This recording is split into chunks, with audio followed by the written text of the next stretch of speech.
do you have a favorite dance or like a go-to dance when you do have to dance?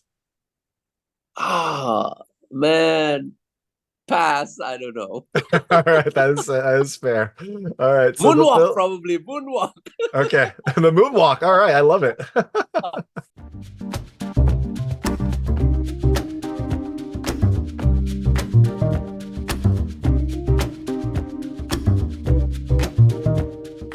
Hey everyone, it's David Stark from Watch Your Pass, and I'm here to talk to Kimo Stamboel about Dancing Village The Curse Begins, which is coming to theaters on April 26, 2024. I'm going to talk to him right now, and while you're watching, if you can like and subscribe to this channel, that would be fantastic. I'll spend a lot. Thank you. All right, so thanks so much for joining me today. I've got Kimo Stamboel, the director of Dancing Village The Curse Begins, which is coming to US theaters on April 26, 2024. It is the prequel to the highest grossing Indonesian film of all time and has the original film's kind of uneasy, like scary setting, good practical effects, and some really weird, scary, horrible dancing. It kind of tells the original story, but kind of keeps a lot of the themes and the feel of that first movie. So I'm very excited to talk to you, and thanks so much for joining me. Hey, man, thank you for having me. Of course, of course. So, first question: how did you get tapped or told to make a sequel to the highest grossing Indonesian film of all time? That seems like a monumental accomplishment.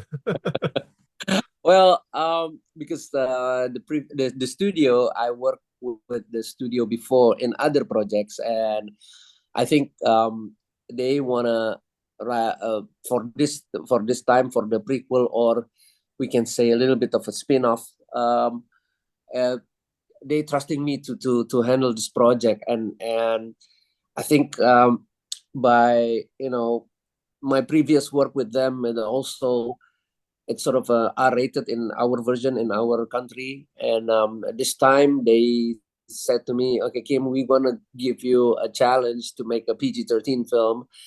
That's why I sort of okay, I think this is gonna be a little bit interesting, and I saw the script and also the story, and pretty much have communication with the author.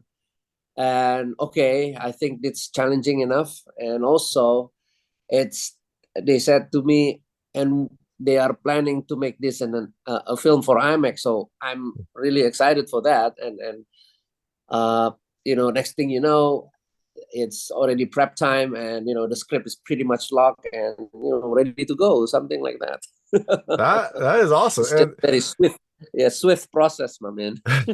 well, hey, that's never a problem if you're moving quickly in the movie industry, right? It's good. You'll hear so many projects get like delayed. It's good that they're just like, let's go, let's go, let's go. Yeah. So Yeah, I know the thankfully it's straightforward. yeah, exactly. So the first movie had like a PG-13 or I think like 13 plus cut, and then like an unrated 17 plus cut. Is this movie? It sounds like this Yeah, movie is going to be strictly 13 plus, through and through. yeah.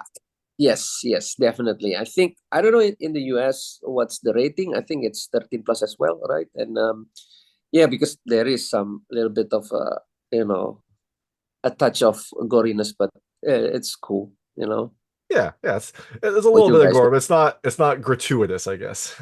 No.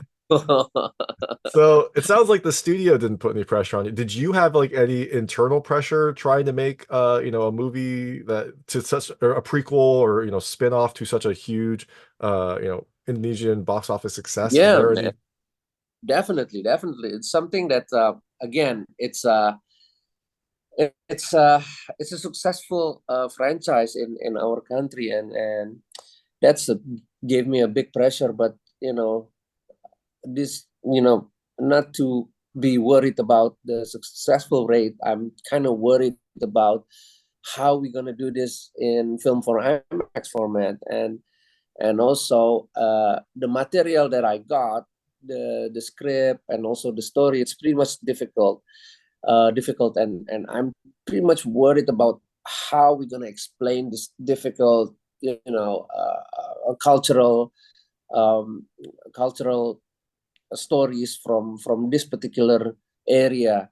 And the difficulty is, from our side, from our language side, it's they spoke in Javanese, but Javanese have a certain dialect, and this one particularly in the east that made, me and most of the cast doesn't speak Javanese at all, but we need to train them, get the authenticity for that, and also definitely the most difficult part is, try to get the choreograph of the dancing.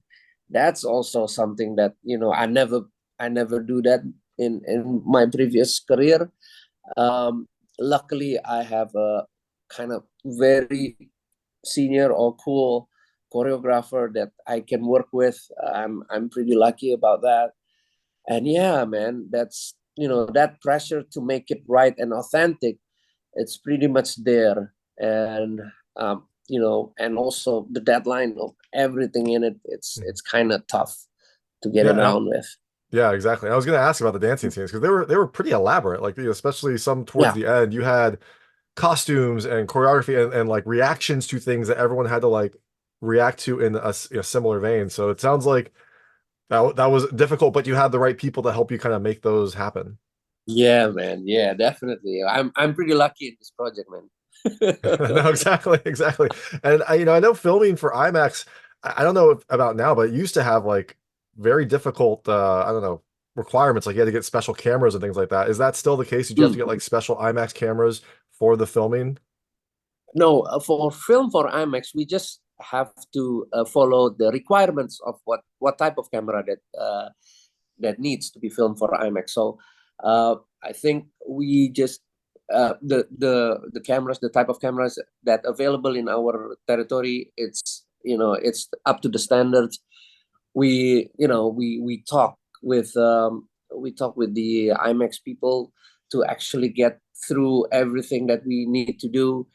We go few of the task cam and back and forth. I think technology now, it's making me much more easier to film Mhm. for IMAX. And yeah, I mean, even though this is our first time making film for IMAX, I think we got it, hopefully we got it right, and I think when we saw it, when we see all the preview in IMAX theater, it does feel something different. It does feel uh, just grandeur in scale.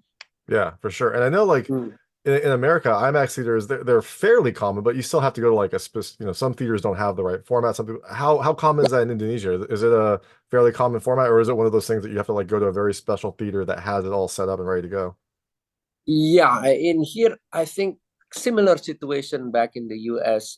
I think we have, like, I don't know. I'm kind of gray on this one. In Indonesia, we have 15 Hmm. 15 IMAX theaters. So I think that's not much compared to you guys, but yes, we do have to go to certain cinema to watch it, and it's been actually carefully monitored by the Amex people as well. So I think it's kind of cool here. Yeah, awesome. And definitely shows also like the Mm. international kind of view of this movie. They wanted to kind of like get it out there to the world to see, and they definitely took steps to make that happen. Yeah, Um, yeah. One thing I liked, this film has some of the cast members from the original Dancing Village movie. How, was it easy to get them involved? Was it tough to like work with their schedules? Like what was it like working with some of the original members of the first movie? Yeah, man. I mean, that's again, I got a lucky streak on this one because the original members is uh at the time, and with our timeline, design of timeline, they are all available, and I am pretty lucky to get Badara Wuhi, the ones who play the entity, because the story is about her, and Exactly. we don't have any choices at all, because we wanted her to play the same role as before, and she's very talented, and easy to communicate, easy to work with. And also there's other one, well, because this is a prequel, he's supposed to be kind of younger, right? But I think His that hair is part different. we sort of let it go. Okay, it's fine, we just dyed the hair to be more black and put some soft lens on. Hopefully the people kind of okay with that. And yeah, man, I think it's we thought about putting our character to be much more younger with CGI stuff, but I think with our timeline, I don't think we can manage it, and I don't want to look bad. I don't want to force it if we cannot do it. So yeah, man, the hair and put some soft lens to make it much more younger, and yeah, kind of like that. I think also fans of the original will appreciate that, right? If you had someone different, it would Yeah. probably be okay. But if you got the same person, people will really enjoy that. Yeah, man. I wish I Exactly. could dye my hair to make myself look younger. I don't have that option anymore. And one thing I was wondering, was the village that you filmed this in, was that the same village in the first movie as well? Were you able to kind of like go back to the same setting, or did you have to find a new location for this film?